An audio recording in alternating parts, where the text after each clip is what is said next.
Good morning to you, Mr. Shapps. Generally, I enjoy jousting with you this time in the morning, but I feel like I have to be gentle with you, given this latest poll. You're only going to win, apparently, 72 seats.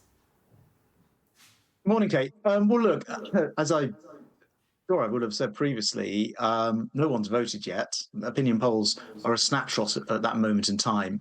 And as we discovered in previous years, they're not always right either.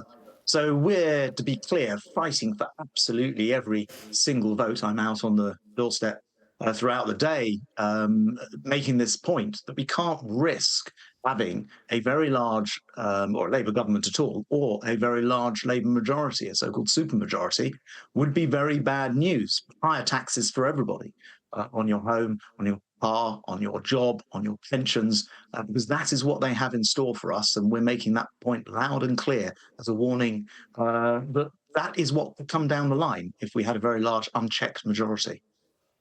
Looks like you're going to lose your seat. What are you going to do? Well, let's wait and see. Again, I don't think anyone's voted in my seat. And as I mentioned before, I remember in 2015, possibly with you, but certainly with many broadcasters and commentators being told we couldn't win that election. I was party chairman at the time. Of course we did. And then in 2016, the polls telling us authoritatively, even on the day, that the country was going to vote to remain and voted to leave. And then in 2017, when Theresa May had a poll lead not far off the size of the supposed Labour ones, that she'd have a massive majority and, of course, lost our majority. So let's wait till people vote rather than simply relying on opinion polls. But let's make the warning loud and clear that more taxes are coming from Labour if they win. And this is the thing that we are very, very keen to warn, including today, a £4.5 billion black hole because of their taxes on not allowing oil and gas licenses and instead, crazily, importing that oil and gas, which would cost more, lose the revenue, and increase CO2. At one stage, you wanted to be Prime Minister. How does it feel when your political dreams are over? Well, look, first of all, as I've just said, let's wait and see what happens in this election. I'm very keen that Conservatives are able to continue with the things that we want to do, which is to reduce people's taxes on hardworking people, national insurance cuts, for example. So let's actually work on the election that's at play in front of us right now. The future's the future. We'll worry about that when it comes round. But I'm fighting for every vote in this election and in my in Hatfield constituency. And you know what, actually going around the doorsteps after the many thousands of people that I've been able to help over the years, I'm getting great feedback. We'll wait and see what happens. Yeah. Why do you think Nigel Farage wants to destroy your party? Well, look, the only thing that Reform will do is put Starmer in power if they're successful with an even bigger majority. And I've talked about the risks to people's homes and jobs and taxes on pensions, cars, if Starmer has a large majority. And yesterday we learned that those plans in Labour's manifesto are only the start of it. Wes Streeting, who's their spokesman for health, she says that they haven't listed everything in the manifesto. There's more spending they do. So I can't answer for other parties, but I can say authoritatively that a vote in any other direction other than the Conservatives means that Starmer simply gets a bigger majority, walks into Downing Street with an essentially a blank check, and able to do whatever he wants. And I think that would be very, very dangerous to this country. OK, so I'm a bit confused. You are accepting the polls or you're not? Well, I accept that the polls, I'm a realist. Okay? I accept what the polls say today. I also know that nobody has voted yet, and we're still fighting for win. And so it's definitely possible to both answer your question based on the opinion polls today, warn of the consequences, which I think will be catastrophic in terms of tax rises. We already know about the £2,094, and now we know that there are more tax rises which they just haven't outlined in their manifesto yet. So I think it's right to warn people about that and the dangers of an unchecked majority for Starmer. But of course, we're still fighting for every single vote. Except, you know, we are a majority. We are a democracy, after all, and the latest polls are suggesting that there'll be a 262-seat majority for Labour, and you guys will just have 72 seats. So you'll lose your seat. Penny Mordaunt will lose her seat. James Cleverly will lose his seat. Who's going to be left?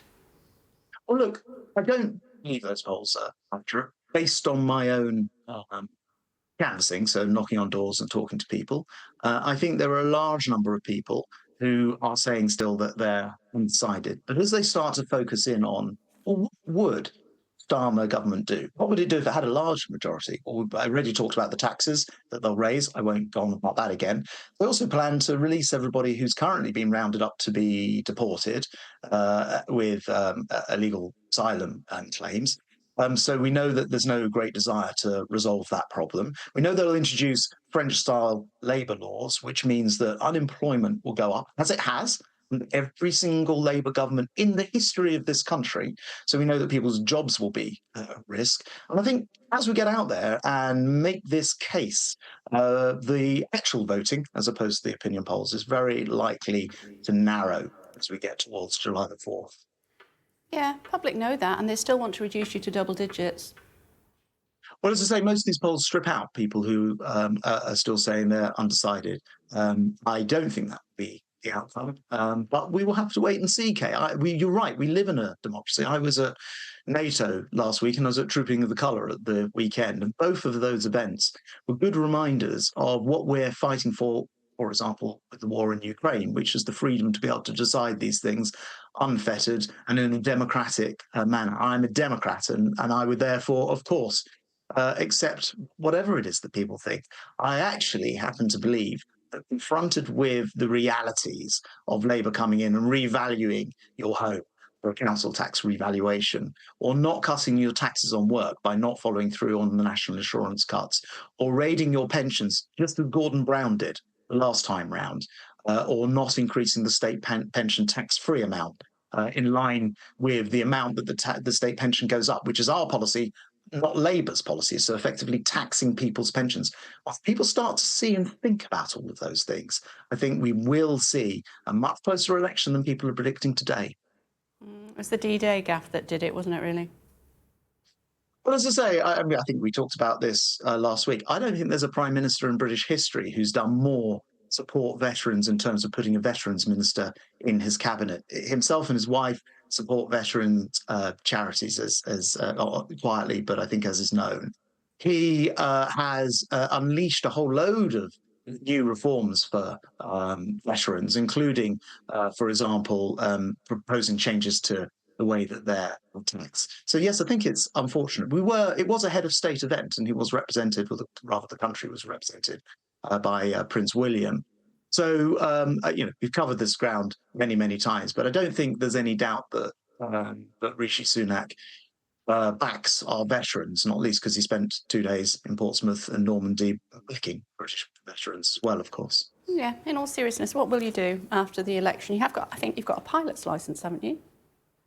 Well, yes, I'm not a commercial pilot, though, so I don't think I'll be flying aircraft. And in any case, my full intention is to win this seat, which I think is a 2-horse race. I think it's on a knife edge. I think that I can win it because I've helped a lot of people in Welland Hatfield. I've always prioritised people over politics locally, and I get a lot of support from people who don't often support other political parties themselves, but support me personally. So I very much hope that I will be re-elected, but I accept it is a close race, and I'm having to fight for every single vote in my own Welland Hatfield area. Yeah, now you've mentioned it, now I have to go through the whole list of all of the... You will have to, yes, I'm sorry, I forced you into it. Yes, you did that on purpose, I know, to try and get back at me. We'll have to get that slate ready. It's good to see you, Grant Shapps, as always. Thank you very much indeed. Thank you. You're welcome.